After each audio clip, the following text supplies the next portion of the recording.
चलो भाई,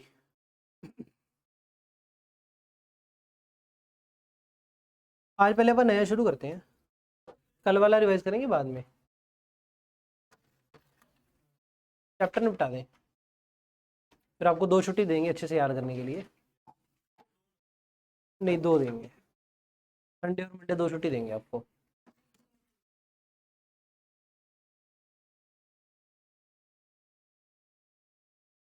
और इसका होमवर्क पहले ही सुन लो, chapter number 4 and 5 along with question bank अच्छे से याद और कंप्लीट होना चाहिए।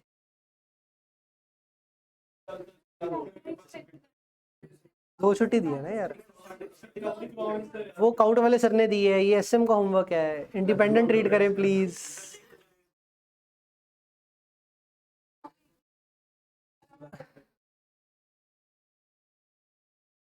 जब जब वर्ड स्ट्रेटजी आएगा उसका मतलब टॉप की बात हो रही है, स्ट्रेटजी लीडरशिप मतलब टॉप की लीडरशिप की बात हो रही है, टॉप मैनेजमेंट कॉर्पोरेट वाली। अब ये 3 क्वेश्चन है, हल कोई नहीं। वैसे तो हमें पता है रोल्स रिस्पॉन्सिबिलिटी मोटी मोटी बात तो सेम ही होती है, लेकिन ये फर्क डालेंगे। रोल है तो वर्ड आंसर अलग है, वर्ड रिस्पॉन्सिबिलिटी है तो आंसर अलग है, ठीक है जी। लेकिन अगर role in pushing the strategy execution है वो अलग है।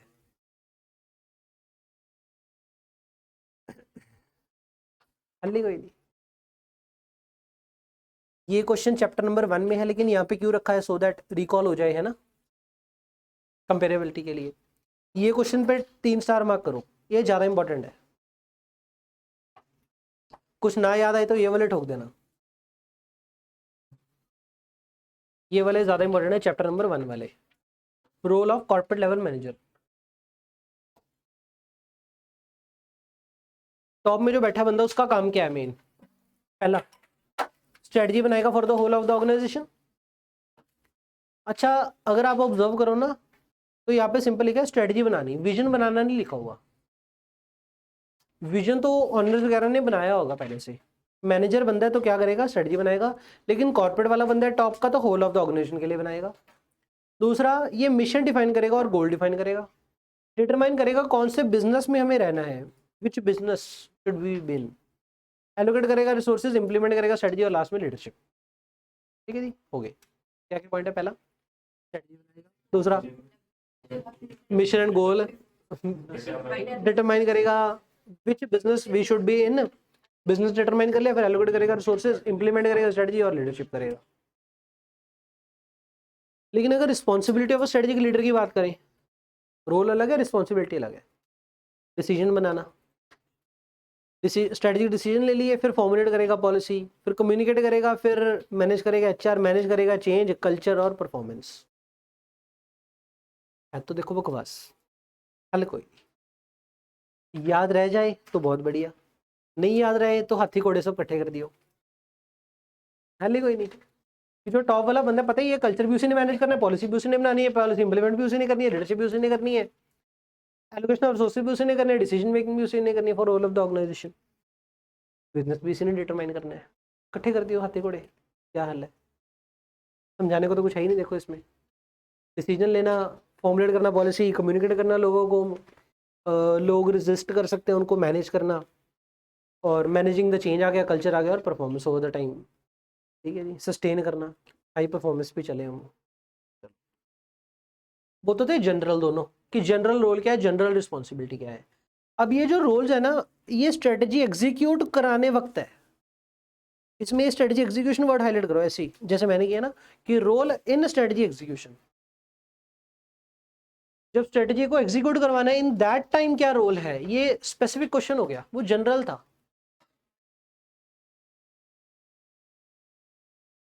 स्पेसिफिक रोल और ये दोनों क्या थे, जनरल रोल्स एंड रिस्पॉन्सिबिलिटी, दोनों थे आपके general role and responsibility. General वाले तो चलो इकट्ठे कर देना चलेगा, लेकिन ये वाले अगर रट्टा मार लो, है ना, वही लर्न बाय हार्ट रट्टा, हाँ, अगर ये अच्छे से रट्टा मारो तो ज़्यादा बेटर है, क्योंकि सजेस्टेड आंसर जो होगा उसमें ये 6 पॉइंट एज इट इज लिखे होंगे। हाँ, लर्न बाय हार्ट मतलब रट्टा, क्रैमिंग, तो अच्छे से अगर क्रैमिंग कर पाओ तो बहुत बेटर है।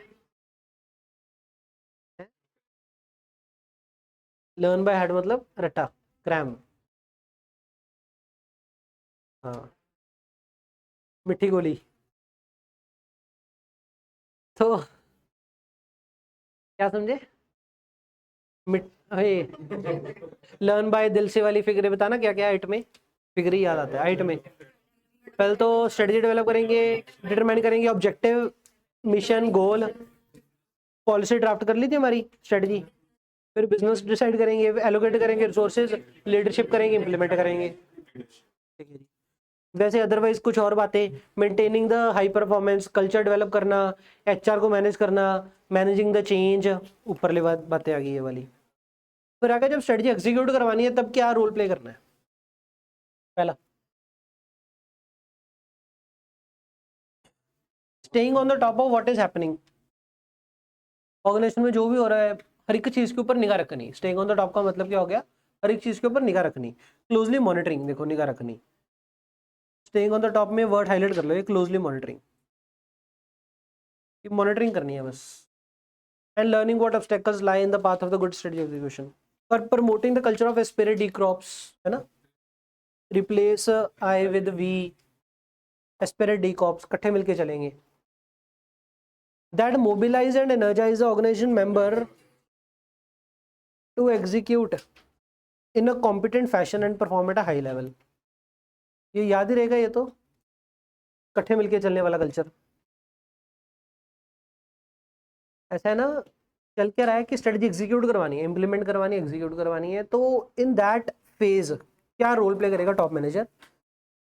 एक तो क्लोजली मॉनिटर करेगा, लोगों को बोलेगा कि इकट्ठे मिलके चलो। दूसरे बात, अगर कोई चेंजिंग कंडीशन होगी तो उसका बहुत एग्रेसिवली रिस्पॉन्ड करेंगे, responsive to the changing condition, alert for the new opportunities, bubbling innovative ideas. तो ऐसे करके हाईलाइट कर लो word new opportunity, innovative idea, ahead of the rivals in developing the competitive value. बस फर्स्ट मूवर एडवांटेज लेंगे, rival से पहले करेंगे। Exercising the ethical leadership, last में रह गया करेक्टिव एक्शन लेंगे। तो अगर स्ट्रेटजी एग्जीक्यूट करानी है उस केस में क्या रोल प्ले करेंगे? पहला point, staying on the top of what is happening. दूसरा आ गया स्पिरिट डी कॉप्स। तीसरा क्या आ गया? रिस्पॉन्सिव रहेंगे to the changing condition, new opportunity है, राइवल से पहले करेंगे। उसके बाद क्या आ गया? Ethical leadership. लास्ट में क्या रह गया? Corrective actions. कुछ भी खास नहीं है, चले आगे। आई क्या उसमें? लर्न बाय हार्ट ही करना है। Role role in of a corporate level manager वो बता दो बस, वो ज्यादा इंपॉर्टेंट है। Role of a corporate level manager क्या था? डेवलपिंग द स्ट्रेटजी, मिशन और गोल। उसके बाद determining the what business should be इन, फिर एलोकेट करने रिसोर्सेज, फिर इंप्लीमेंट करनी स्ट्रेटजी, लीडरशिप। ठीक है। और लीडरशिप कहते हैं दो तरीके की होती है, एक तो ट्रांजैक्शनल और एक ट्रांसफॉर्मेशनल। पहली बार डिफरेंस टेबल हमने दिया है, लेकिन आईसीआई का आंसर पैरा फॉर्म में है, तो पेपर में जब आप लिखोगे पैरा फॉर्म में लिखोगे।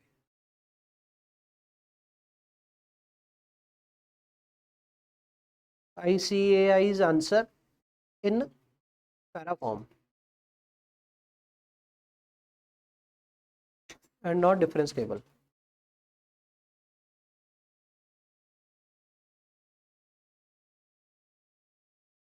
ट्रांसफॉर्म नाम से क्या लिख रहा है कि बदल के रख देंगे ना, सब बदल देंगे। Transform, it uses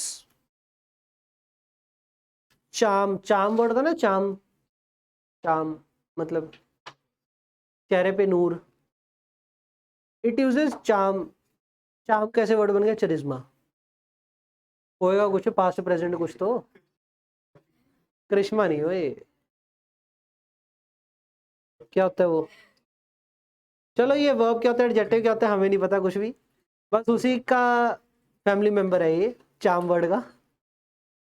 it uses the charm and enthusiasm, जज्बा। ठीक है ना, to inspire the people, to exert them for good of the organisation. बस लोगों की कैपेबिलिटी ਨੂੰ स्ट्रेच करना, कुछ तो ना तो एक्स्ट्राऑर्डिनरी करवा लेना। वो किमें करवाया जाऊगा? चार्म यूज करके, तो एंथुसियाज्म यूज करके। ठीक है जी, चरिज्मा। लेकिन ट्रांजैक्शन लीडर क्या होता है? बदलना बदलना कुछ नहीं, बस मॉर्निंग 10 से शाम को 5 वाली जॉब करनी है। 10 से 5 में क्या करेंगे, जो भी एग्जिस्टिंग काम है उसको स्मूथ तरीके से करेंगे। The style persuade the people to work efficiently and run the operation smoothly. बदलना नहीं कुछ, बस एग्जिस्टिंग ऑपरेशन को स्मूथली चलाने की कोशिश करनी है। बदलना कब है, जब इन्वायरमेंट डायनेमिक होगा तो हम भी डायनेमिक होंगे। तो पहला, अगर टर्बुलेंट इन्वायरमेंट है तो ट्रांसफॉर्मेशनल, और अगर स्टेबल इन्वायरमेंट है तो फिर स्टैटिक इन्वायरमेंट है तो फिर ट्रांजैक्शनल। दूसरा, एक मिनट यार,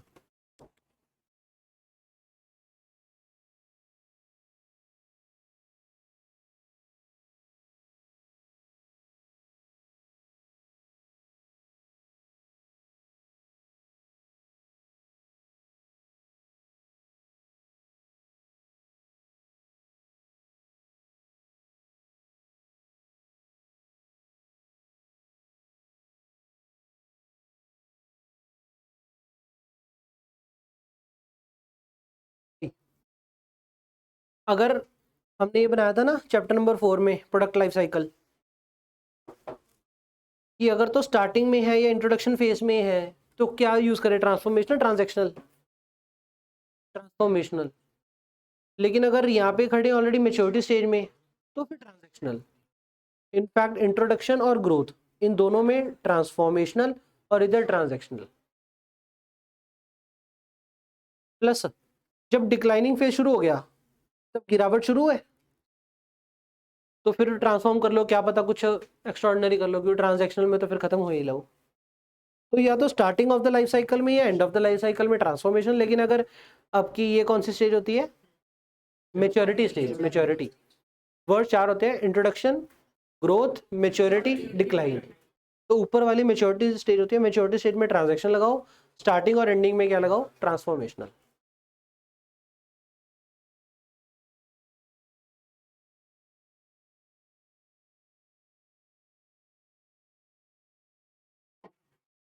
ठीक है जी। अगर एंटिटी बहुत ज़्यादा पुअरली परफॉर्मिंग है फिर से ट्रांसफॉर्मेशन करना पड़ेगा, लेकिन अगर वेल बहुत अच्छा ही कर रही है फिर बस बड़ा कुछ करने की लोड ही नहीं। अगर ऑर्गेनाइजेशन परफॉर्मिंग वेल है तो ट्रांजैक्शनल, और अगर पुअर परफॉर्मिंग है तो फिर transformational. Next, when there is a need to inspire a company to prefer major changes. जब अगर कंपनी में कोई मेजर चेंजेस लेके आना है फिर ट्रांसफॉर्मेशन नहीं करना पड़ेगा। नेक्स्ट, अगर ट्रांसफॉर्मेशन करोगे तो उससे क्या आएगा, दे offer the excitement, vision, intellectual simulation and a personal satisfaction मिलेगी अगर ट्रांसफॉर्मेशन करोगे। लेकिन अगर ट्रांजैक्शनल है तो बस कल्चर ही बिल्ड होएगा, करंट प्रैक्टिस एनहांस हो जाएगी, ज़्यादा कुछ नहीं होने वाला। उधर क्या होएगा आपका, एक तो एक्साइटमेंट होएगी, विजन होएगी, इंटेलेक्चुअल सिमुलेशन होएगी और आपका पर्सनल सेटिस्फेक्शन मिलेगी। उधर क्या है, कल्चर बिल्ड होएगा और करंट प्रैक्टिस। क्या क्या पॉइंट पढ़े हैं, ट्रांसफॉर्मेशन क्या था, it uses the charisma and the enthusiasm to exert, to inspire the people to exert them for good of the organization। Organisation के लिए फायदे के लिए उनसे कुछ एक्स्ट्रा निकलवा लेना। ट्रांजैक्शनल क्या है, this style focuses on smoothing the current operations. ठीक है जी।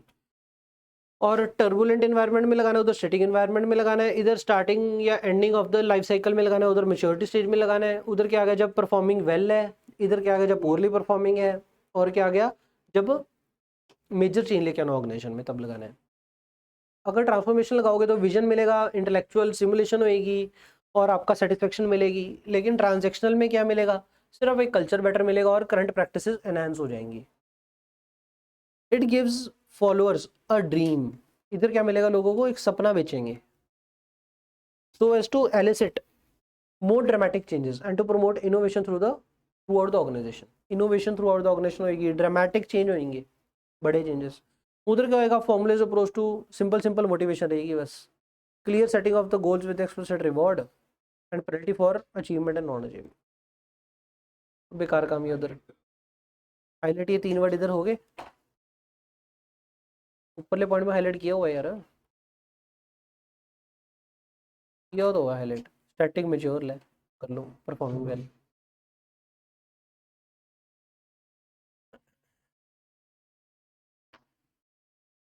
हाईलाइट तो ना कंटेंट पढ़ के ਤੁਹਾਨੂੰ ਆਪ ਨੂੰ ਪਤਾ ਲੱਗ ਜਾਣਾ ਚਾਹੀਦਾ ਵੀ ਆਹ ਹਾਈਲਾਈਟ ਲਈ ਆਈਟਮ ਹੈ।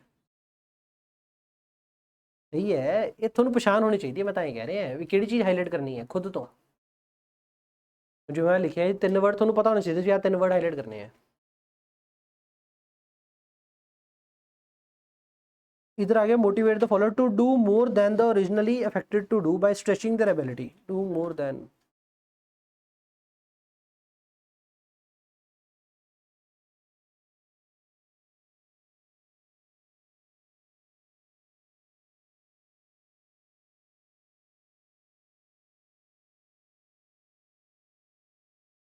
एक आ गल समझते हो भी इतने ना ट्रांजैक्शनल ਦੇ ਵਿੱਚ ਲਿਖਿਆ ਵੀ ਕਲੀਅਰ ਗੋਲ ਹੋਣਗੇ, ट्रांसफॉर्मेशन नहीं लिखिया भी क्लीयर गोल होने क्योंकि ट्रांसफॉर्मेशन बहुत बड़ा अचीव करना है तो जरूरी थोड़ी इन्ना बड़ा अचीव हो ही जाए, हो सकता घट अचीव हो तो गोल गोल वाले क्लीयर नहीं होंगे, लेकिन ट्रांजैक्शन में थोड़ा थोड़ा तो अचीव करना होता है, वो तो फिर क्लियर ही होता है। तो क्लियर गोल उधर है नहीं, इधर है। चलो जी हो गया पॉइंट है, ये तो याद हो सकता है। देखो प्यार से ट्रांसफॉर्मेशन पहला पॉइंट क्या बोला हमने, एक तो चाव और एक enthusiasm to exert good out of the people from for the organisation. उधर ट्रांजैक्शन में क्या आ गया आपका, efficient smoothening running of the operations, और फिर स्टार्ट लाइफ एंड, ये हो गए तीनों चारों पॉइंट। उसके बाद क्या आ गया आपका ये वाला, offer excitement vision intellectual stimulation और आपका पर्सनल सेटिस्फेक्शन। उधर क्या मिलेगा, current practices culture and current practices enhance होंगी। फिर क्या आ गया, ड्रीम देंगे लोगों को, ड्रामेटिक चेंज होएगा। उधर क्या आ गया, एक क्लियर गोल सेटअप कर देंगे और एक रिवॉर्ड सेट कर देंगे, reward and punishment system for achieving and non achieving the targets. Last में रह गया, motivate the people to do more than they can originally do.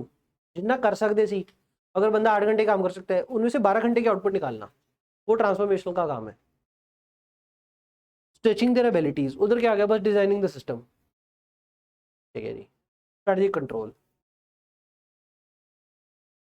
Control देखो, कंट्रोल पता है ना क्या होता है आपको, कंट्रोल मतलब पहले तो करंट परफॉर्मेंस को मेजर करना, फिर ऑब्जेक्टिव को डिटरमाइनिंग द ऑब्जेक्टिव, फिर कंपेयरिंग।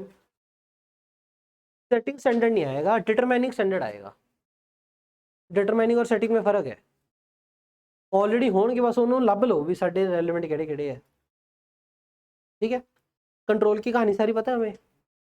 क्वेश्चन ये है कि जेड़ा कंट्रोल अगर तुसी वो कंट्रोल का प्रोसैस करना है सारा, ਉਹਦੇ ਲਈ ਤੁਹਾਨੂੰ ਕੀ चीज़ां चाहिए होंगी, एलिमेंट्स लिखो यहाँ पे, that is things required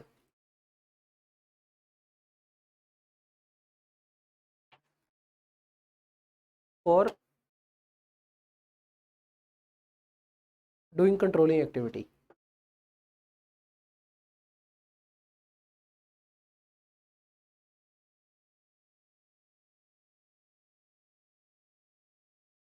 controlling का काम करने के लिए क्या चीज़ें चाहिए,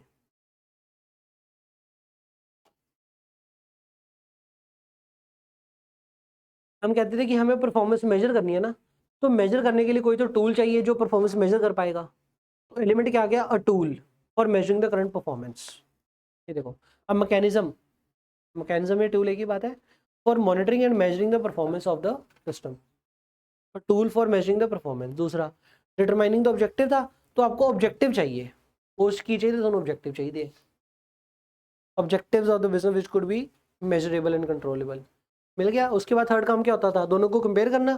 तो आपको क्या चाहिए, फिर से मैकेनिज्म चाहिए, कोई सिस्टम चाहिए फॉर कंपेयरिंग। कंपेयर के बाद क्या होता है, डेविएशन कैलकुलेट करना, सिस्टम चाहिए फॉर डिटेक्टिंग द डेविएशंस। उसके बाद क्या होता था, रीजन फाइंड आउट करना या फिर करेक्टिव एक्शन लेना, और learning from the new insight. System चाहिए जो बताएगा कि यार ये सीखे क्या डेविएशन, तो रीजन की पता लगे अपन क्यों हुई है। लास्ट में मैकेनिज्म चाहिए फॉर करेक्टिव एक्शन लेने के लिए, फीडबैक के लिए, a mechanism for feeding back the corrective and the adaptive information to system and for affecting the desired changes। ठीक है जी। पहला आपको क्या चाहिए, ऑब्जेक्टिव चाहिए। दूसरा क्या चाहिए, मैकेनिज्म चाहिए फॉर मेजरिंग द परफॉर्मेंस। तीसरा मैकेनिज्म चाहिए फॉर कंपेयरिंग। चौथा मैकेनिज्म चाहिए फॉर डिटेक्टिंग द डेविएशन। पांचवा मैकेनिज्म चाहिए for learning new insights out of the deviations. ठीक है। उसके बाद मैकेनिज्म चाहिए फॉर करेक्टिव एक्शंस। मैकेनिज्म चाहिए for affecting the desired changes. Corrective action ले ले, करेक्टिव एक्शन को इंप्लीमेंट भी तो करना है ना। Effecting the desired changes that is implementing the changes.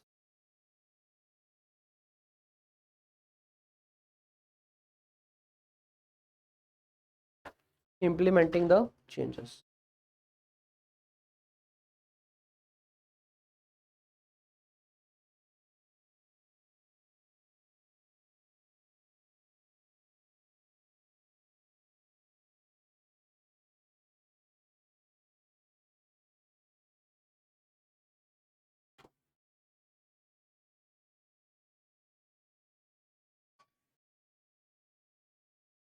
ਹੁਣ ਜਿਹੜਾ कंट्रोल लाना ना कहते चीज़ों को काबू में रखने के लिए या तो ब्रॉडर लेवल पे लग सकता है या स्पेसिफिक लेवल पे लग सकता है। ब्रॉडर लेवल पे लग सकता है तो उसको बोलते हैं मैनेजमेंट कंट्रोल, स्पेसिफिक लेवल पे बोलेंगे ऑपरेशनल कंट्रोल। लिख लो यहाँ पे वर्ड जनरल स्पेसिफिक। ये होगा थोड़ा जनरल, ये होगा थोड़ा स्पेसिफिक कंट्रोल।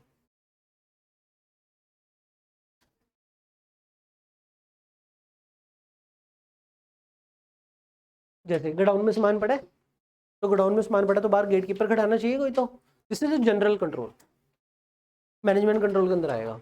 लेकिन गोडाउन के अंदर क्या कोई ज़्यादा महंगी आइटम भी पड़ी हो सकती है, इसकी एक आइटम भी 2 लाख रुपए की है, तो उसको क्या कर सकते हैं हम, लॉकर में रख सकते हैं या एक स्पेसिफिक गेट बना के उधर ताला ला सकते हैं। स्पेसिफिक कंट्रोल हो गया, this is your operational control. Specific item of the inventory को ऊपर अगर कंट्रोल लगाना है तो फिर आपका ऑपरेशनल कंट्रोल, लेकिन अगर पूरी ओवरऑल इन्वेंट्री मैनेजमेंट के ऊपर कंट्रोल लगाना है तो फिर मैनेजमेंट कंट्रोल है। तो पहले मैनेजमेंट कंट्रोल बढ़ते हैं। कहते हैं it is more inclusive and more aggregative. Aggregative आदि विच बहुत चीज़ें ले लोगे aggregate as these controls are on integrated activities। Integrated activities मतलब दो एक्टिविटीज जी आपस इंटरलिंक है, ओवरऑल लगूगा उसके उत्ते। A complete department, a complete division, or even entire organization, and not on any narrow specific activity of the subunit. Management control is more inclusive, more aggregative. It is on a unit, on a division, or maybe sometimes even on complete entity, and not on any specific activity.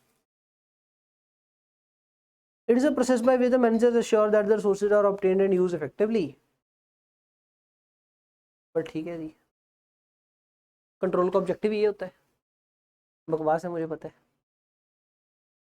जो आपका important है ना वो ये third है, strategy control, और ये याद भी हो जाएगा।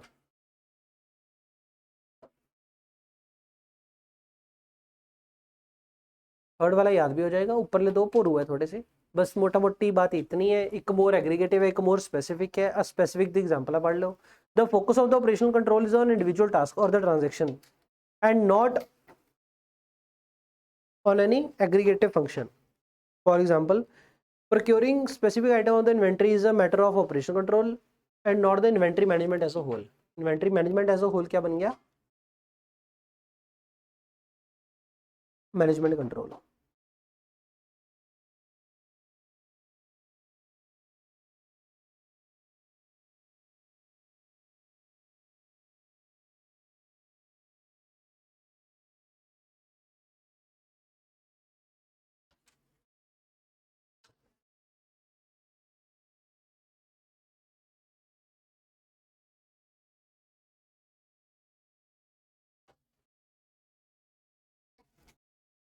एग्जांपल्स ऑफ ऑपरेशन कंट्रोल देखो, कहते हैं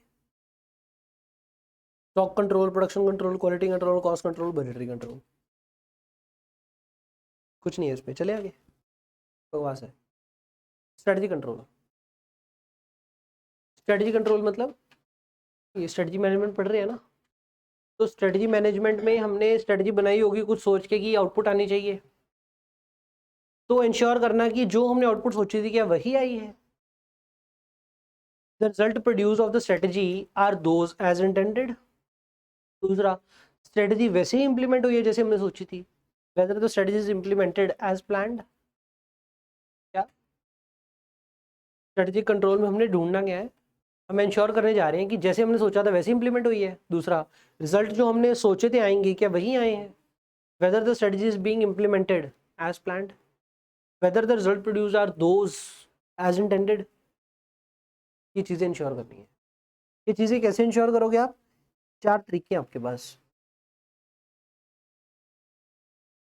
एक तो premise control, strategic surveillance, specific alert control और इम्प्लीमेंटेशन कंट्रोल, ये क्या चीज़ें हैं? जब स्ट्रेटजी बनाते हैं तो एक्सटर्नल एनवायरनमेंट की कुछ एजम्पशन लेते हैं कि अगले 3 साल के लिए मोदी सरकार ही रहेगी और मोदी सरकार का जो फोकस है वो डिफेंस की तरफ रहेगा। ये प्रिजम्पशन सी, ये तुसी प्रिज्यूम किया, क्या पता मोदी को भगवान बुला ले। ये है, बदल जाएगा system.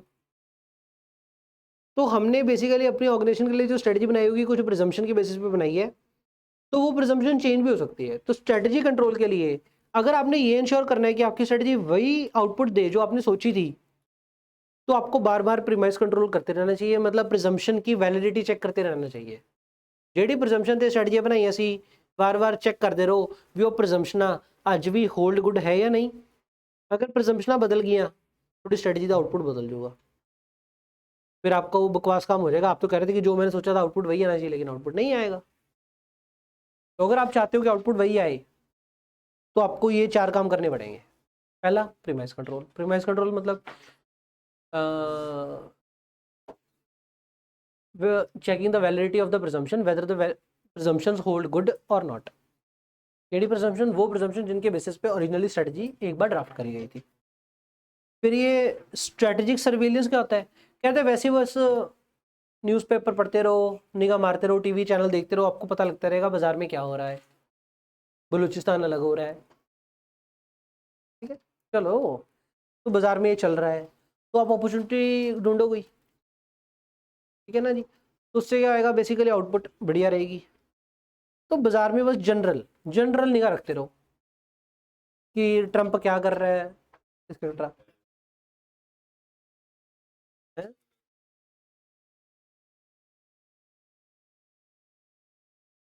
Special alert control, special alert control क्या आ गया? कुछ स्पेसिफिक कुछ हैपनिंग हुई हो न्यू।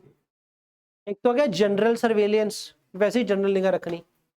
एक तो special alert control, India Pakistan की वॉर अभी अभी लग के हटी है, स्पेशल की है, ब्रह्मोस की बेसिकली फैक्ट्री लग गई।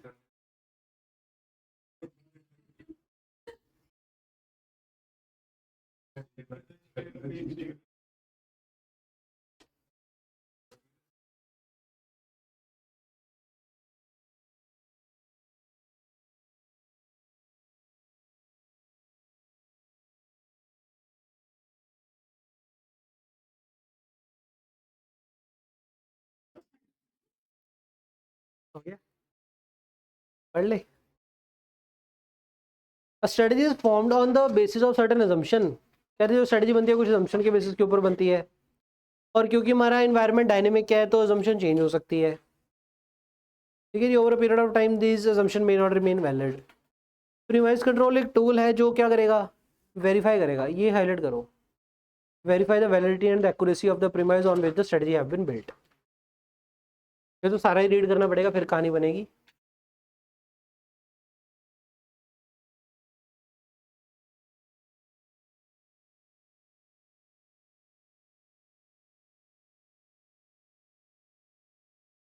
और 2 फैक्टर्स होते हैं आपके एनवायरनमेंट में, एक तो एनवायरमेंटल फैक्टर और एक इंडस्ट्री फैक्टर। अच्छा हेलो, जब प्रिजम्पशन लेंगे वो इंटरनल इन्वायरमेंट की लेंगे एक्सटर्नल इन्वायरमेंट की? एक्सटर्नल, इंटरनल तो पता ही होगा। एक्सटर्नल में भी 2, एक माइक्रो और एक मैक्रो। माइक्रो आपका इंडस्ट्री रिलेटेड होता है और मैक्रो आपका इन्वायरमेंट।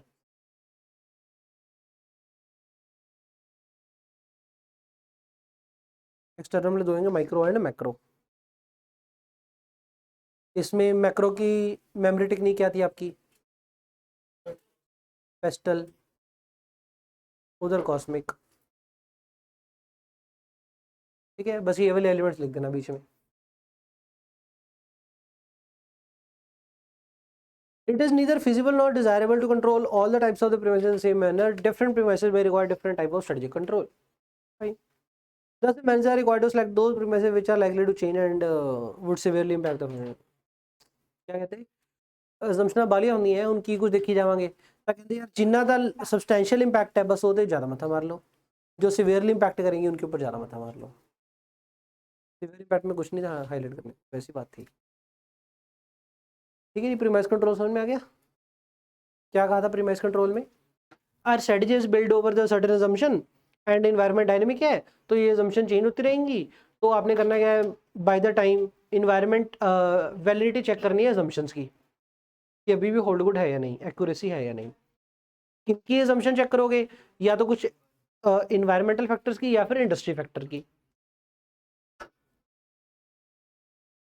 इन्वायरमेंट छाटो का लोड ही नहीं। इन्वायरमेंट फैक्टर में क्या देखोगे कि political environment, legal environment, economical environment, आपका social social environment, technological environment, ये सही है या नहीं, उसमें कॉस्मिक वाली आइटम में सही है या नहीं। फिर ये इन्वायरमेंट कहेंगे कि एलिमेंट्स बहुत सारे होते हैं, तो कल्ला कल्ला तो क्या ही देखेंगे, जिसका इम्पैक्ट ज़्यादा होएगा वो ज़्यादा देख लो, ठीक है। फिर आएगा स्ट्रेटेजिक सर्विलेंस, ये ऊपर लिख लो फिर से, वेरी वेरी इंपॉर्टेंट।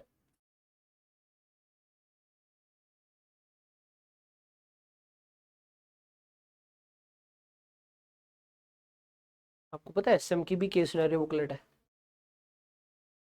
सारे चैप्टर सारे सब्जेक्ट ही है, पता है? तो हर सब्जेक्ट के बाद वो भी करनी होगी।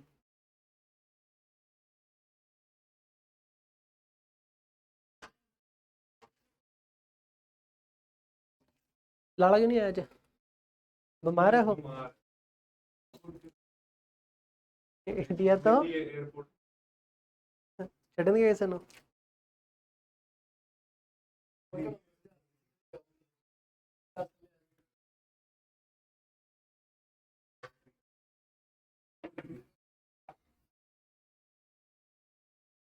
Strategic surveillance is a general, बस निगाह रखनी। तो जनरल निगाह कैसे करनी है? It is unfocused, it generally involves general monitoring of the various sources of the information to uncover the unanticipated information. Uncover मतलब पता लग जाए वो इंफॉर्मेशन जो हमने सोची नहीं थी, unanticipated. To uncover the unanticipated, जो चीज़ें हमने नहीं सोची थी वो भी हमें पता लग जाए। ये पता लगाने के लिए आपको जनरल सर्विलेंस करनी पड़ेगी। और इसमें आप क्या करोगे ये हाईलाइट कर लो, न्यूज़पेपर पढ़ लो, बिजनेस मैगजीन पढ़ लो, बिजनेस मीटिंग अटेंड कर लो, कॉन्फ्रेंस डिस्कशन एक्सेट्रा।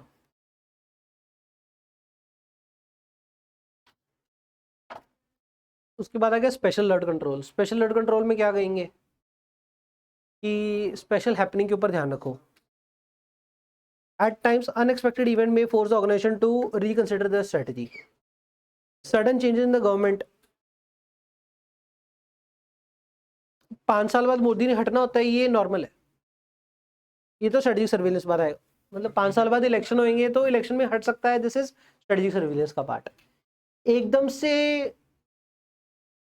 या माता दी हो जाए वो स्पेशल अलर्ट, सोचा नहीं था एकदम से, बहुत ही ड्रास्टिक कुछ भी हो गया ऐसा कुछ।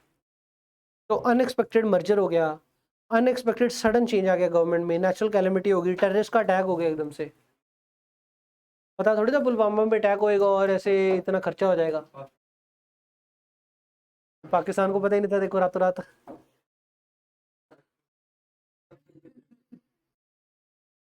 वो तो कब तक छड़ेगा किਵੇਂ करना है, किਵੇਂ निबेड़ना आपा।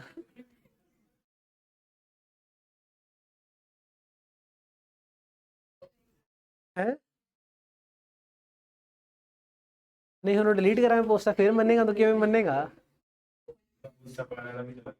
वो ताई तो रुक गया पोस्टा, फिर मैं पाके आया एक बेचारा सिंपल जी।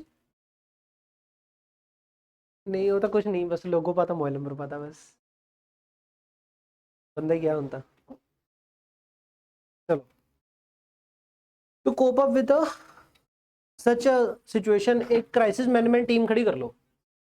ये इनकी भी होती है ना, क्राइसिस मैनेजमेंट टीम अपनी होती है बस। नहीं नहीं, म्यूनिसपैलिटी वालों की होती है ये, म्यूनिसपैलिटी दी या सरकार दी कह लो। स्टेट, अब वो किसकी है, म्यूनिसपैलिटी की है, स्टेट की है, सेंटर की है, वो नहीं मुझे पता। हाँ, क्विक रिस्पॉन्स फोर्स, ऐसा कुछ होता है।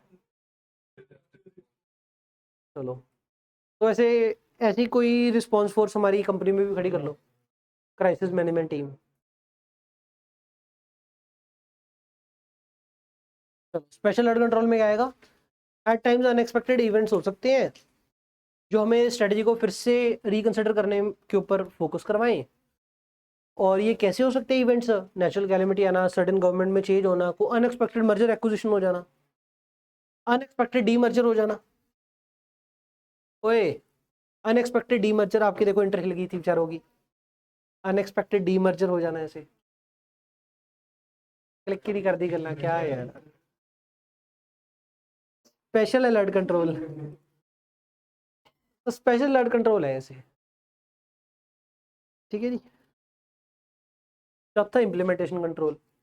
देखो 5 नंबर के लिए सब सब पॉइंट्स में 2-2 3-3 लाइनें लिख जाएंगी। ये कौन सा ऐसे कि कल स्पेशल आपका कल स्पेशल अलर्ट आना है, कल प्रीमाइस आना है, आएंगे तो इकट्ठे आएंगे। What is strategy control and what are is various 4 types. सबके बारे 2-2 3-3 लाइनें लिखनी है, 5 नंबर मिल गए, इनके लिखी ही जानी है। इम्प्लीमेंटेशन कंट्रोल, इसमें क्या कहेंगे? ये बकवास है थोड़ा सा। Implementation control, assessing the need for changing the overall strategy in light of the, हम क्या पढ़ रहे थे कि वो इन्वायरमेंट अगर चेंज हो रहा होगा, प्रीमाइस चेंज हो जाएगी तो स्ट्रेटजी को चेंज करना पड़ेगा। बस ये भी बता रहा है कि ओवरऑल प्रीमाइस कर लिया, जनरल अवेयरेंस कर ली, स्पेशल अलर्ट देख लिया, देख दो क्या, अब ये बताओ कि फाइनली स्ट्रेटजी चेंज करनी है कि नहीं। तो इम्प्लीमेंटेशन कंट्रोल क्या करता है? असेस करता है the need for changes in the overall strategy, strategy change करिए कि ना। तो जी स्ट्रेटजी चेंज करनी होगी 2 तरीके नाल है, कंप्लीट स्ट्रेटजी चेंज कर दी, नवी बना ली, या थोड़ा बहुत प्लस माइनस करना उसमें। तो 2 तरीके का बनेगा, या तो माइलस्टोन रिव्यू करेंगे या फिर मॉनिटरिंग द स्ट्रेटजिक थर्स्ट। जिसमें माइलस्टोन रिव्यू क्या होता है? It normally involve complete reassessment of the strategy, complete reassessment करेंगे इसमें, फिर से बनाएंगे। और इधर क्या करेंगे ऊपरले में? सिर्फ रीएडजस्टमेंट करेंगे। माइलस्टोन रिव्यू क्या आएगा मतलब? That is of new strategy. Of लिखा मतलब समझ गए आप कि लिखना नहीं है, दिमाग में समझना, बस लिखना तो यही है, कंप्लीट रीअसेसमेंट, उधर रीएडजस्टमेंट। माइलस्टोन रिव्यू में क्या आएगा? नई स्ट्रेटजी बना लो। इधर क्या आएगा? Plus minus in old strategy.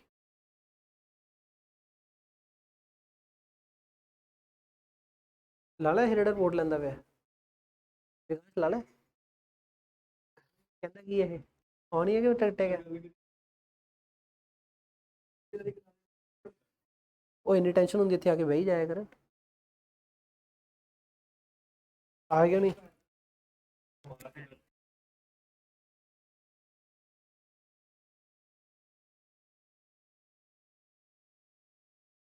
Pan abroad गई है मिठाई तो बनती है खुशी नाल ही भेजा था बंदे ने तो शॉर्ट टर्म वैसे ही रोना होता है ब्याह वाला मौका खुशी का होंगे हाँ शॉर्ट टर्म में दुख होता है वैसे ही अब ਵਿਆਹ ਹੁੰਦਾ ਡੋਲੀ ਤੋੜਦੇ ਰੋਂਦੇ ਹੀ ਹੈ ਪਰ ਦੁੱਖ ਦਾ ਵੇਲਾ ਥੋੜੀ ਕਹੋਗੇ ਉਹਨੂੰ ਫਿਰ लॉजिकल बात है यार पल्ले हो गई कहता खुशी होती है पल्ले हो गई टुट्टा फड़ के लड़कियों को बहुत समझता है ये बंदा गंदा बंदा होए होए डिस्कार्ड हो गया बस अब तो तवा लग गया तवा लग गया हूं मेरे चलो हो गया हो गया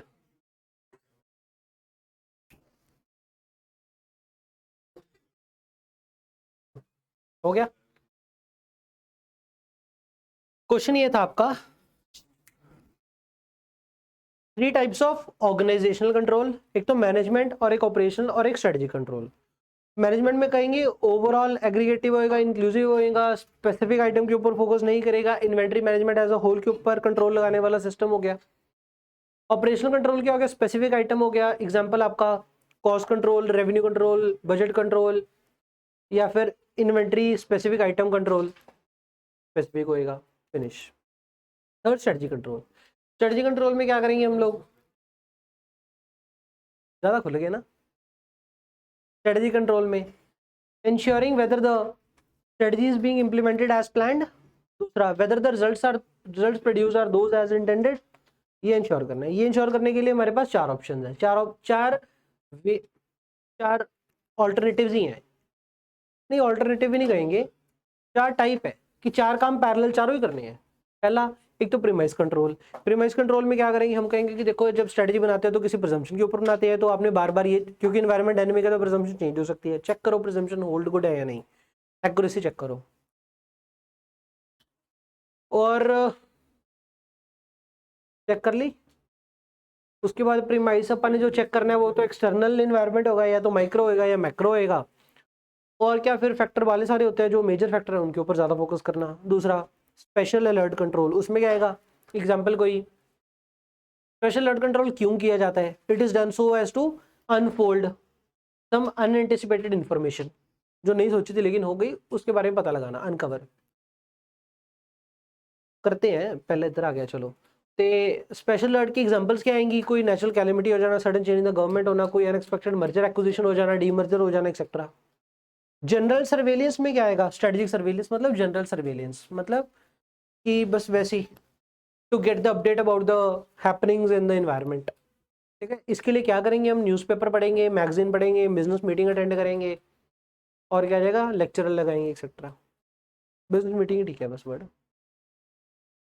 उसके बाद लास्ट रहेगा इम्प्लीमेंटेशन कंट्रोल। कहते हैं ये जो 3 स्टेप्स आपने ऊपर कर लिए, इससे आपको अभी ओवरऑल रीअसेस करना है कि हमें स्ट्रेटजी में क्या चेंज लेके आना चाहिए। स्ट्रेटजी में चेंज दो तरीके का हो सकता है, या तो कंप्लीट रीअसेसमेंट या फिर थोड़ी सी रीएडजस्टमेंट। थोड़ी रीएडजस्टमेंट मतलब थोड़ा बहुत plus minus in the strategy, उसको क्या बोलते हैं हम लोग, मॉनिटरिंग द स्ट्रेटेजिक थर्स्ट। और अगर कंप्लीट रीअसेसमेंट हो रही है, मतलब कंप्लीट नई स्ट्रेटजी बन रही है, तो माइलस्टोन रिव्यू हो रहा है कि फाइनल ऑब्जेक्टिव आपको फिर से रिकंसिडर कर लो, need to refocus the direction of the organisation. ऊपर क्या आ गया, रीएडजस्टमेंट इन द स्ट्रेटजी, थोड़ी बहुत प्लस माइनस। चले आगे, ले भी चैप्टर ऑलमोस्ट ऑलमोस्ट खत्म हो गया आपका। Strategic performance measure, important question है ये भी, सोने क्वेश्चन है ये।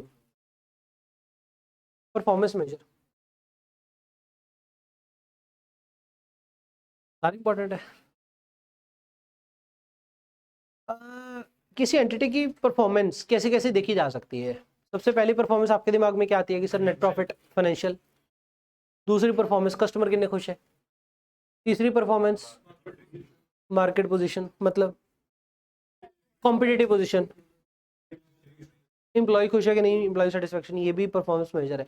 तो ये वेरियस टाइप्स ऑफ मेजर्स है, बहुत है। अब इधर बढ़ लो, एक फाइनेंशियल, दूसरा कस्टमर, तीसरा मार्केट, चौथा एम्प्लॉय, पांचवा इनोवेशन, छठा इन्वायरमेंटल। ठीक है ना, इन्वायरमेंटल तो कोई कौन नहीं देखता है, बट चलो इन्वायरमेंटल भी एक मेजर है। इन्वायरमेंट के लिए क्या कर रहे हैं हम लोग, कौन कौन से आगे, पहले तो 6 हेड पॉइंट है, एक तो financial, employee, customer, market, environmental, innovation innovation innovation, 6 हो गए। अब अंदर क्या लिखना है, पहले तो एग्जांपल ऑफ मेजर लिख लें, मतलब फाइनेंशियल परफॉर्मेंस मेजर करनी है तो कहाँ से मेजर करेंगे, रेवेन्यू से, प्रॉफिट से, दो चीजें होगी। ठीक है ना, रेवेन्यू देखना और आरओआई देखना, प्रॉफिट मार्जिन देखने। इकता ये मैंने आपको क्या लिख के दिया हुआ ऊपर कि जेड़ा आंसर लिखना ना वो किस फॉर्मेट से लिखना है। हर एक पॉइंट से पहले तो ये दसो भी दो तीन तीन मेजर्स भी, जब मान लो कस्टमर सेटिस्फेक्शन चेक करनी हो, किमें चेक करेंगे, कस्टमर सेटिस्फाई है या नहीं, कैसे पता लगेगा, रेपुटेशन, कस्टमर रिपीट है या नहीं। दूसरा रेटिंग, फीडबैक, दो तीन मेजर्स आ गए भी, कस्टमर सेटिस्फाई है या नहीं, तो पता लग जाऊगा। दूजा कस्टमर का बेसिकली हमने, अगर हमारे फाइनेंशियल मेजर बहुत अच्छे हैं, उससे क्या पता लगेगा कि कंपनी ग्रो करेगी। तब बेसिकली की देखे जाएंगे, जब कस्टमर सेटिस्फाई है तो की पता लगेगा, कस्टमर सेटिस्फाई है, कंपनी की ग्रोथ सस्टेनेबल होगी, सर्विस बढ़िया दे रही है कंपनी। ठीक है, तो लर्निंग क्या दे रहे हैं आपको, इस फॉर्मेट ਦੇ ਵਿੱਚ आप आंसर लिखना है।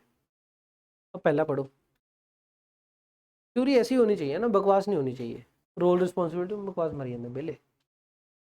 फाइनेंशियल मेजर में क्या चेक करेंगे, एक तो आरओआई, नेट प्रॉफिट और एक रेवेन्यू, 3 वर्ड हाईलाइट कर लो, ये 3 चीजें। उसके बाद यहाँ से आपको क्या पता लगेगा, ability to generate the profit पता लगेगा, दूसरा फाइनेंशियल परफॉर्मेंस पता लगेगी एंटिटी की। फिर customer satisfaction measure, customer satisfaction में कस्टमर की क्या देखेंगे अपन, रिटेंशन और एक लॉयल्टी। ठीक है, ये भी ठीक था, इसका पॉइंट्स होना था हर्ष का। Feedback, ratings and feedback.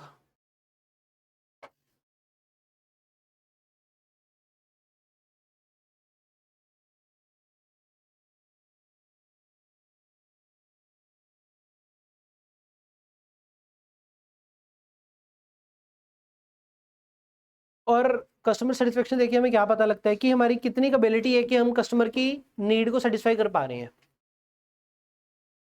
Ability to meet the customers need and provide a high quality product. Customer को सेटिस्फाई मतलब अपना प्रोडक्ट भी बढ़िया होगा और कस्टमर की नीड भी सेटिस्फाई हो रही होगी। मार्केट मेजर कहाँ से पता लगेगा? मार्केट का मतलब ही क्या हो गया? Competitive position, competitive position.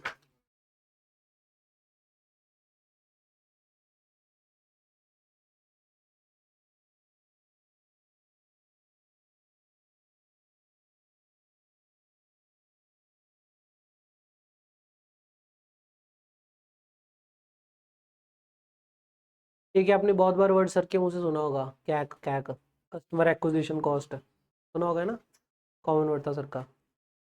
तो ਇਹ 'ਚ ਆਪਾਂ ਮਾਰਕੀਟ ਮੈਜਰ ਇਹ ਕੰਪੇਅਰ ਕਰ ਸਕਦੇ ਵੀ ਕਸਟਮਰ ਨੂੰ ਐਕਵਾਇਰ ਕਰਨ ਦੇ ਲਈ ਮੇਰੀ ਕਿੰਨੀ ਕਾਸਟ ਹੈ, ਦੂਜੇ ਬੰਦੇ ਦੀ ਕਿੰਨੀ ਕਾਸਟ ਹੈ।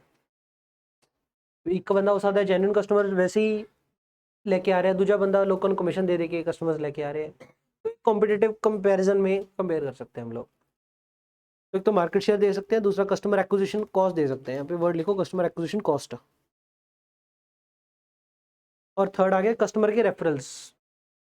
कस्टमर के रेफरल हमें तो आते हैं, उन्हें आते हैं कि नहीं आते। Provide information about the organisations competitiveness. मैंने सरकाज़म में कुछ नहीं बोला। Provide information about the organisations competitiveness in the marketplace and ability to attract and retain the market measure से हमें क्या पता लगेगा? कॉम्पिटिटिवनेस पता लगेगी, दूसरा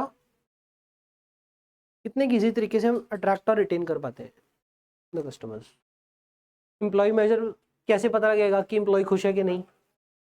एम्प्लॉय का retention ratio, employee turnover ratio होती है, रिटेंशन रेशो नहीं होती, टर्नओवर रेशो होती है भी कितने एम्प्लॉय छड़ के जावड़े चेंज। तो एम्प्लॉय का टर्नओवर रेट देखो, एम्प्लॉय का सेटिस्फैक्शन, कोई फीडबैक फॉर्म वगैरह लगा होगा तो वहां से देख लो। प्लस एम्प्लॉय की एंगेजमेंट देखो। एम्प्लॉय एंगेजमेंट मतलब क्या समझे? साथ ਦਿੰਦਾ ਹੈ, ਮੰਨ ਲਓ ਸਟ੍ਰੈਟਜੀ ਬਣਾਉਣ ਦੇ ਲਈ ਆਪਾਂ ਲੋਕਾਂ ਨੂੰ ਮੰਜਾ ਫੀਡਬੈਕ ਦਿਓ ਵੀ ਕੀ ਇੰਪਰੂਵ ਕਰ ਸਕਦੇ हैं, और फीडबैक ਦਿੰਦੇ भी है कि वो पार्टिसिपेटिव भी है नहीं, तो पता लगेगा एम्प्लॉय कितना बढ़िया है। एम्प्लॉय अगर बढ़िया होगा तो क्या फायदा मिलेगा हमें? एक तो वर्क इन्वायरमेंट बढ़िया रहेगा, प्लस हमारी capability to attract and retain a talented employees.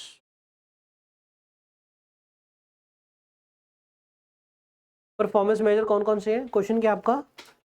Types of strategic performance measures.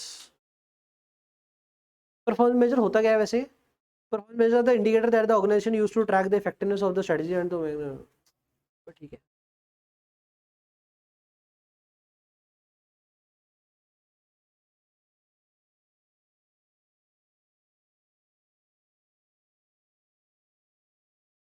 Performance कौन कौन सी देख रहे हैं हम ना? एक तो फाइनेंशियल परफॉर्मेंस, दूसरा कस्टमर, एम्प्लॉय, मार्केट, इनोवेशन, और आपका एक रह गया इन्वायरमेंटल। ठीक है,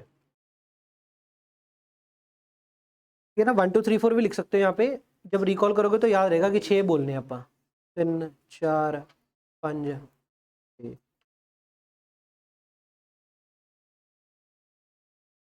बेले पकाई ते पकाई पकाई ते पकाई।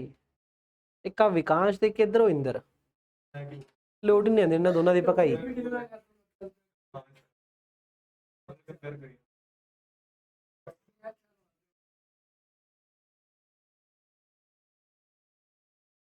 इनोवेशन मेजर, इनोवेशन कैसे पता लगेगा हम इनोवेट करते हैं कि नहीं? हमारे नाम पे कितने पेटेंट है?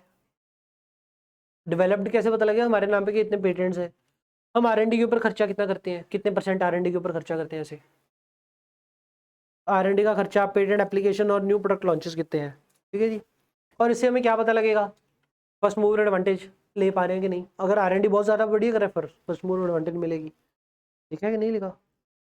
चलो, innovate and create new product, customer need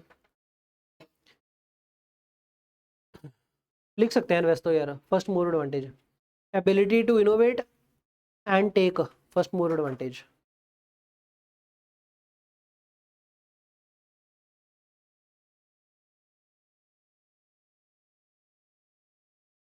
question दिया, वर्डिंग देखियो इतने ना हर एक के वर्ड लिखा हुआ है एबिलिटी एबिलिटी एबिलिटी, क्या समझे एबिलिटी, इधर भी एबिलिटी, हर एक का वर्ड एबिलिटी है। किसी दी फाइनेंशियल परफॉर्मेंस वधिया भी हो सकती है, किसी दी बेकार भी हो सकती है, जो थोड़ी वधिया ही होगी।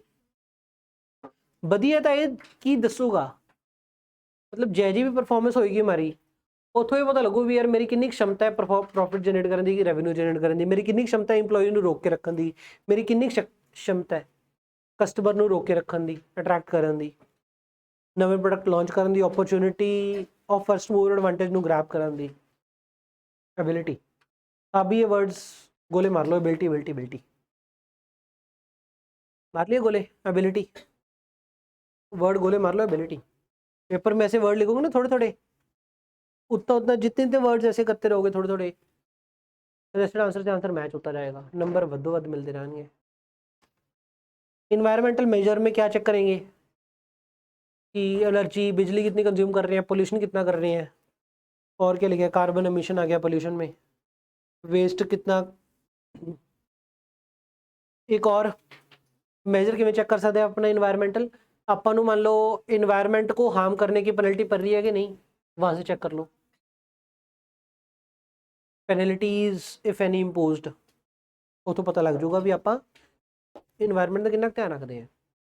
दूसरा इतों की पता लगू भी आप इन्वायरमेंट कितना इंपैक्ट कर रहे हैं, organization impact on the environment पता लगेगा, इट्स एफर्ट्स पता लगेंगे उसके to operate in sustainable manner. एक तो इंपैक्ट ऑन द इन्वायरमेंट पता लगेगा, एक एफर्ट्स पता लगेंगे कि ऑर्गेनाइजेशन सच्ची में इन्वायरमेंट फ्रेंडली है या नहीं। चलो जी, 6 परफॉर्मेंस मेजर कौन से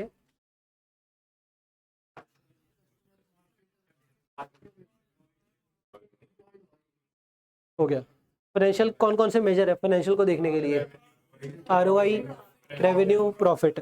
क्या पता लगेगा आपको, ability to generate the profit and ability to grow the profits financials.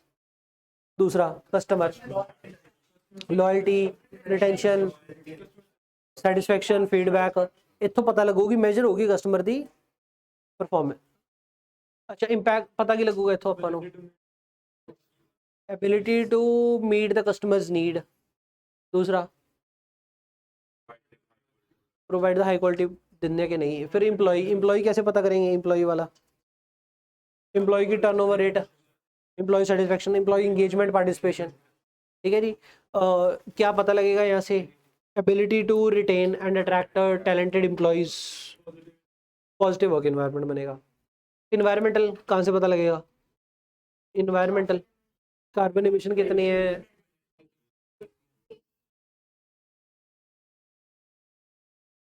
Penalties imposed if any. घर का पॉइंट है देख लो, लिखना तो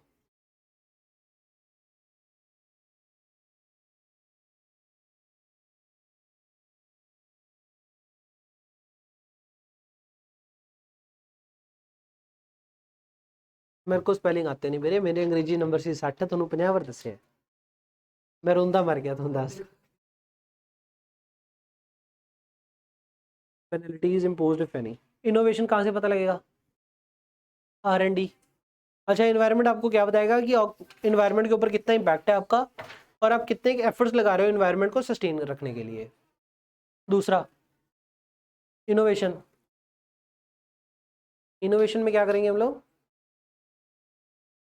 पेटेंट के लिए कुछ अप्लाई किया है, R&D के ऊपर खर्चा कितना कर रहे हो, न्यू प्रोडक्ट कितने इंट्रोड्यूस किए हैं। और इनोवेशन आपको क्या बताएगा, ability to generate high revenue, create new product, first mover advantage. हो गया, एक रह गया बस मार्केट मेजर, उसकी कमांगे मार्केट शेयर कितना है, कॉम्पिटिटिवनेस कितनी है, कस्टमर एक्विजिशन कॉस्ट कितनी है। ये तो की पता लगूगा मेरा, competitiveness in the market attract new customer. चलो जी, अगला क्वेश्चन क्या है कि ये परफॉर्मेंस मेजर करना इंपॉर्टेंट क्यों है। इससे एक तो गोल अलाइनमेंट होती रहेगी, पता लगता रहेगा भी अपना गोल किसी तरह अचीव कर रहे हैं कि नहीं। परफॉर्मेंस मेजर करेंगे फिर ही चेक कर पाएंगे गोल अचीव हो रहा है कि नहीं। अच्छा जी च बेकार कर रहे हो उधर वादा रिसोर्स एलोकेट कर पावांगे। थर्ड इंप्रूवमेंट का पता लगता रहेगा कहाँ इंप्रूव करना है। चौथा अकाउंटेबिलिटी जवाबदेही होती है तो फिर करना ही पड़ता है ये मेजर। कहता है strategic performance measures help the organization to align their strategies with their goals and objectives, ensuring that they are on the right track to achieve the desired outcomes. Ensuring that they are on the right track to achieve the outcome. कर लो मेरे underline.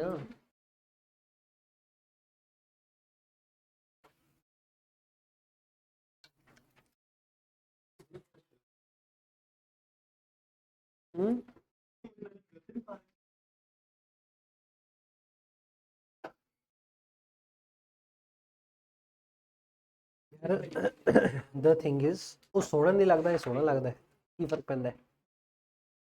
सही है तेरी गल समझ गया मैं भी आप कैपिटल च क्या फर्क पड़ता है। कहाँ पे लिखा है कि इंस्टा का यूजर कोड है ये यार। और तो अम्बल नहीं है।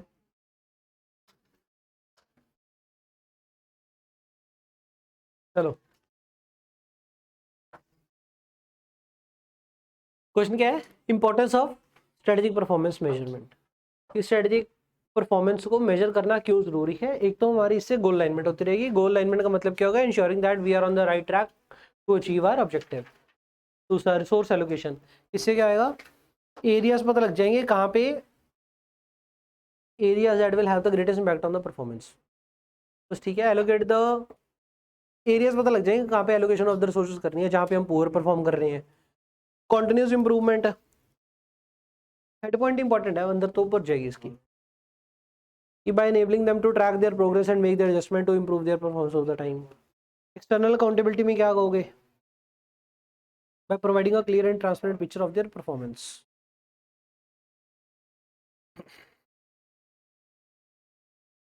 हाँ जी चले आगे। नेक्स्ट आ गया आपका factors to be considered in choosing the right strategic performance major.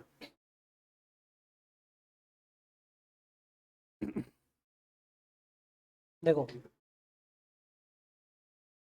Customer की परफॉर्मेंस को मेजर करने के लिए कस्टमर खुश है कि नहीं आप आए पढ़िया सी भी कस्टमर दी रेटिंग रिव्यू देख लो कस्टमर दी रेपुटेशन देख लो रिपीट कितना हो रहा है। कस्टमर दी रेपुटेशन देखना एक परफॉर्मेंस मेजर करने ਦਾ ਟੂਲ ਸੀ। ਇਹ क्वेश्चन पता ਕੀ ਹੈ ਕਹਿੰਦਾ ਕਿਹੜਾ ਟੂਲ ਯੂਜ਼ ਕਰੀਏ ਕਿਵੇਂ ਪਤਾ ਲੱਗੂਗਾ। ਟੂਲ ਉਹ ਯੂਜ਼ ਕਰੋ ਜਿਹਦਾ ਡਾਟਾ ਈਜ਼ੀਲੀ ਮਿਲ ਸਕਦਾ ਹੈ टाइमली मिल सकता है जो डाटा सही होगा क्वालिटी वाला डाटा होगा अवेलेबिलिटी ਉਹਦੀ ਈਜ਼ੀ होगी तो रेलेवेंट होगा बेतुका डाटा ना होवे। ਤਾਂ क्वेश्चन पता ਕੀ ਹੈ ਇਹ ਵੀ ਕਿਹੜਾ परफॉर्मेंस मेजरमेंट ਦਾ ਟੂਲ ਸਾਨੂੰ ਯੂਜ਼ ਕਰਨਾ ਚਾਹੀਦਾ ਹੈ ਕਿਹੜੇ ਫੈਕਟਰ ਤੇ ਡਿਪੈਂਡ ਕਰਦਾ ਹੈ ਵੀ ਕਿਹੜਾ टूल यूज़ करिए। एग्जाम्पल के लिए अगर मैं ऐसा कहूँ कि बच्चे सेटिस्फाई है नहीं इसके लिए बच्चों की एज देख लेते हैं ये रेलेवेंट है क्या हाउ इज इट कंसर्न तो रेलेवेंट है नहीं ये मेजर क्राइटेरिया होने नहीं चाहिए। आप सेटिस्फाई हो या नहीं आप सेटिस्फाई हो या नहीं आपके मार्क्स देखने चाहिए। लेकिन अगर मैं कहूँ ये इंटर के मार्क्स नहीं देख रहा मैं 10th के मार्क्स देख रहा हूँ क्या वो रेलेवेंट है मेरी फोटो ले रहे कैमरा इधर है। अब मार्क्स देखना इज ठीक है परफॉर्मेंस मेजरमेंट लेकिन इंटर के मार्क्स देखेंगे ना यार 10th अगर मैंने आपको पढ़ाई नहीं तो 10th के मार्क्स मेरे रेलेवेंट कैसे है कि आप खुश हो कि नहीं मेरे से। थोड़ा प्लस 2 नंबर बहुत वधिया मैं तुम्हें प्रमोट करिए ना मतलब मैं प्रमोट कर रहा हूँ देखो मैं फाउंडेशन इंटर बहुत अच्छा कराता हूँ क्यों इनके मार्क्स प्लस 2 में 98% है रेलेवेंट है नहीं वो परफॉर्मेंस मेजर क्राइटेरिया रेलेवेंट होना चाहिए डाटा अवेलेबल होना चाहिए। मैं कह रहा हूँ कि आपके सीए फाइनल के मार्क्स दिखाऊंगा मैं फिर पता लगेगा कि आप सेटिस्फाई हो नहीं अवेलेबल ही है नहीं डाटा बकवास मरी जा रही है। समझ आ गया भी ये कहना की है क्वेश्चन।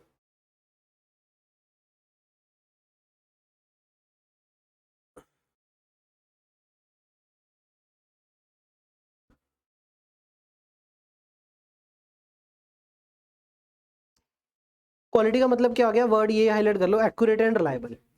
डाटा क्वालिटी होना चाहिए, मतलब डाटा सही होना चाहिए, एक्यूरेट होना चाहिए।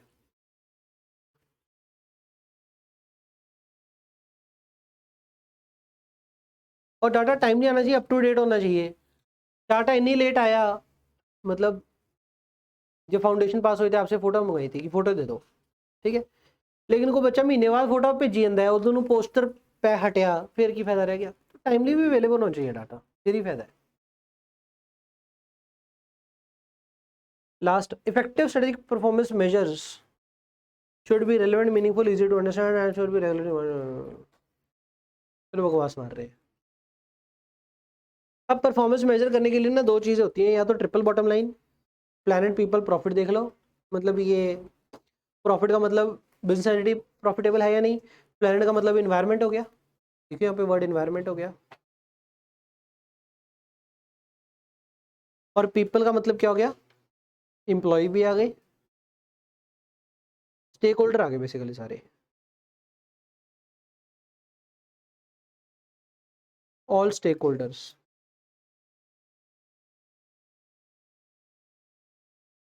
प्लैनेट में इन्वायरमेंट आ गया, पर्पस में आपका ऑब्जेक्टिव और गोल आ गया। तो परफॉर्मेंस मेजर करनी होती है तो या तो ट्रिपल बॉटम लाइन कर सकते हो, क्वाड्रुपल बॉटम लाइन। तीन चीज़ें देख लो या चार चीज़ें देख लो, बाकी ये बस कुछ नहीं है, नाम ही है इतना।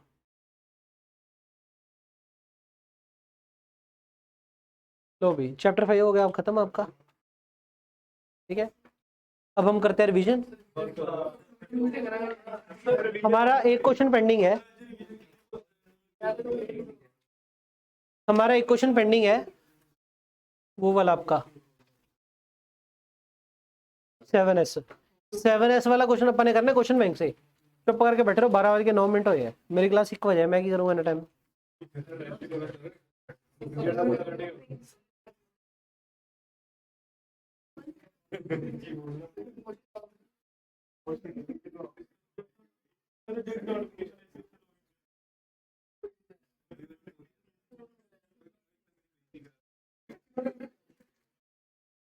थोड़ी बुक ਦੇ ਵਿੱਚ ਜਿਹੜਾ 7S ਲਿਖਿਆ ਹੋਇਆ ਨਾ ਅੱਗੇ, 7S मैकेंजी पेज नंबर कितना हो, 70 77 70, पेज नंबर 70 ਤੇ जाके लिखो कि see question at page number 153, see question at page number 153, see question at page number 153, question number 24, question number 24 page number 153। एक ये क्वेश्चन हो गया,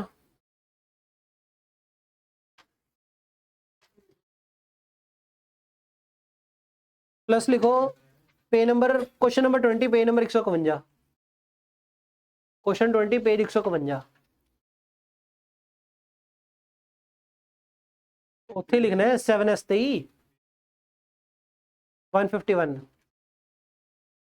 बच्चा कहते थे की कह गई,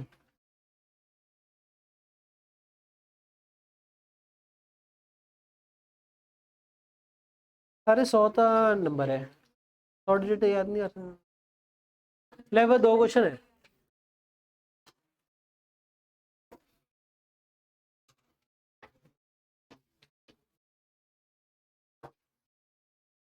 एक बात बताऊं, मैं तो बहुत मथा मारे, मैंने तो कुछ समझ आया नहीं 7S मॉडल है। बस तुम दो क्वेश्चन में तुम लिखाते, दो क्वेश्चन पढ़ लो, दो क्वेश्चन के आंसर पढ़ लो, कुछ देख लो, समझ आता था। क्योंकि मैं तो एक जोर ला लिया यार, मैंने तो कुछ समझ आया नहीं है, तुम देख लो थानू आंदा था। पता है इन्नी छेती छुट्टी करना था बंदा नहीं।